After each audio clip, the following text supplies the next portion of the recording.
The Songstress of Avalon, Prologue, the diplomatic crisis of the decade. It'd be nice if she could be reborn into a better world. The last thing the girl saw before her vision went dark was the formless shapes towering over her and the garbled sounds which emanated from them. Her eyelids fluttered weakly at the sound of a familiar voice, the final manifestation of her waning strength. She opened her eyes. A dull ache pestered her limbs, and her head throbbed slightly. However, these unpleasantries were offset by the softness of the ground which her body rested on. She stretched out an arm and began to feel around her. No, this wasn't a particularly soft grassy patch, but something more akin to chenille fabric. The girl had been laying on a splendid couch, the scene reflected to her by what she noted to be a massive mirror in the ceiling. Seeing herself repose in such luxury made the girl shoot up immediately, anxious that all was not what it should be. The face of a middle-aged man standing vigil by her side darkened. "Don't move so suddenly!" he scolded. Sorry, she responded instinctively. Hold on. Who are you? "I'm Prince Delfiore's personal physician," he replied completely seriously, and then, "Wait, you're the one to talk? The servant found you passed out in the garden, so why don't you tell me who you are?" Arisa. Her reply was stonily straightforward. "Arisa what? Daughter of who? Don't tell me you're one of those commoners who only have a given name. Well, I'll treat you anyway. The doctor's oath and all," he grumbled, placing a hand on her forehead. Iwasaki Arisa, she clarified. "Iwasaki." The physician's voice heightened in pitch when she revealed that she, in fact, did possess a family name. "I've never heard of it, but then again, it's a big world." The physician turned around to consult his doctor's bag, and Arisa had to physically suppress a yelp by covering her mouth with both hands. His ears were slightly elongated in comparison to hers, and while she had noticed immediately, thought nothing of it. However, considering his ears in conjunction with what she noted to be a tail, it was clear that his deformity was something beyond the ordinary. Are you some kind of cosplayer? She asked. "A what?" He was checking her temperature. You've got pointy ears and a tail. "An observant woman." He was unmoved by the sudden comment. "That's because I'm a satyr. You've never seen one before? What kingdom does the house of Iwasaki hail from?" House of... what? My family, huh? Well, my father's from Hokkaido and my mother was born in Tokyo. I guess we're Japanese all the way. She laughed slightly. "It rings no bells," the satyr replied, almost dismissively. "Well, you seem to be fine. Under any other circumstances, I'd let you go, but the prince has already been told you're here. Oh, he isn't upset or anything like that, but you should pay your respects before you leave. Shall we go together then?" He offered his hand. She was silently relieved that it wasn't a hoof, to help her up from the couch, and then led her toward the hallway. Even though she hadn't seen the exterior, she could tell from the grandeur of the rooms that it was a castle of some sort. The satyr with a medical degree had said the homeowner was a prince, and only a prince could live in a place like this. Is that the prince? Arisa pointed at one of the photos which adorned the hallway walls. One of a handsome, curly-haired man with piercing brown eyes. The doctor shook his head sadly. "That's the prince's elder brother, Tomaso. Unfortunately, he's no longer with us." He didn't dwell on the subject and carried on walking. The throne room, where the prince is often found, was located on the 3rd floor. Given the immense size of the house, it took the pair around 15 minutes to get there, and that was despite the fact that the Keppert physician knew every nook and cranny of the building like the back of his, thankfully not a hoof, hand.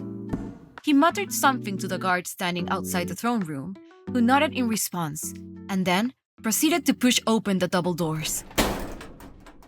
Beginning at the border which separated the throne room from the 3rd floor hallway was a purple carpet which led all the way to the end of the room.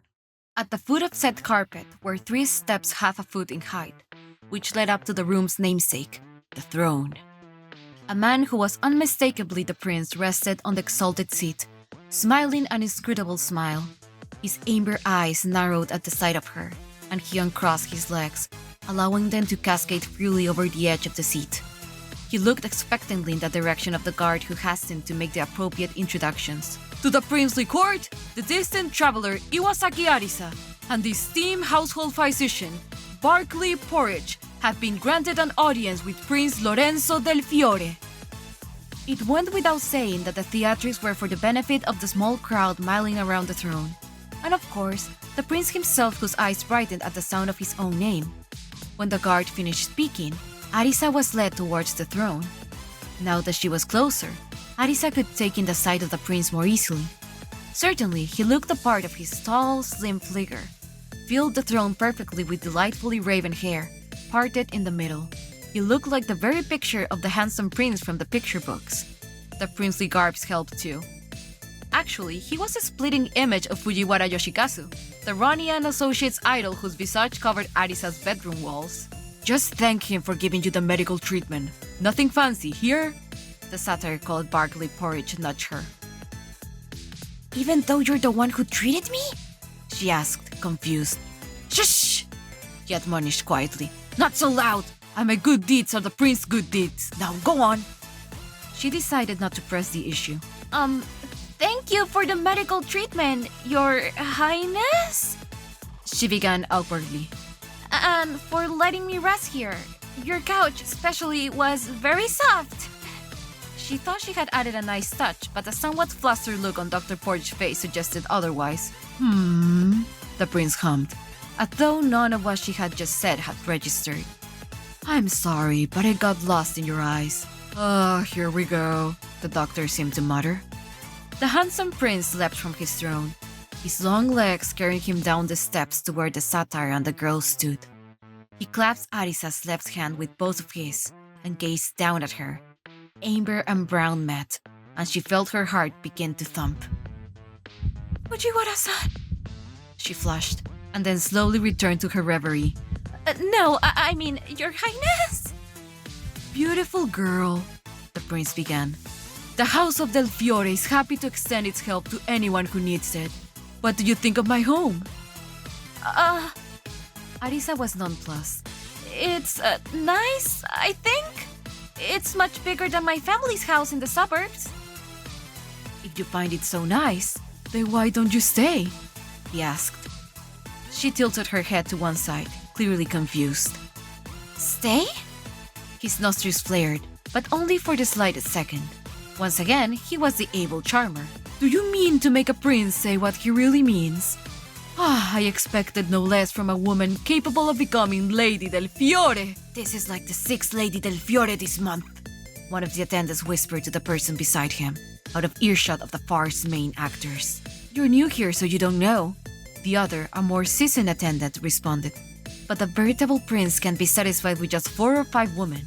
I sympathize with them, but they shouldn't fall for such easy tricks. It wasn't a thought Arisa was practically experienced in the realm of romance, but she was, by now, well aware of what the prince was trying to say. By the frown on her face, anyone could tell that she did not look at the prince's proposal, if you could call it that, favorably. No thanks. She immediately turned around to leave. Her exit, as dramatic as the prince was theatrical, would have come amidst the gasp of the attendants and an impressed look in Dr. Porridge. Lorenzo, however, wasn't content to just let things end here. He acted while his Arisa was still within his grasp, reaching out an arm. He grabbed hold of her wrist. Stop right there! The charm was gone from his voice now, replaced by something that teetered between surprise and anger. His eyes, formerly a cool amber, had turned blue, and both trembled and shimmered like a turbulent ocean. But still, his rage didn't compare to hers. Without warning, Arisa spun around and hit him in the square in the face. Not softly, but the prince was fond of theatrics even when on the receiving end of a physical assault. He was sent crashing into the steps with a groan. His cheek burned momentarily, the small of his back began to throb, but it was his ego which had taken the worst beating. Ugh! She hit Your Highness! One of the attendants shouted. For goodness sake, grab her! Another one hollered. Doctor, check if Your Highness is okay! A third attendant urged Porridge Barclay, who, despite the cacophony of appeals on the prince's behalf, did not budge in the slightest. I'll think he'll be fine. Prince Lorenzo del Fiore shambled to his feet, slapped away the concerned hand of the courtier, and roared. Somebody bring her to me! Hitting a prince is a capital offense! He pointed a quivering finger at the wide-open double door from which Arisa had just sprinted out.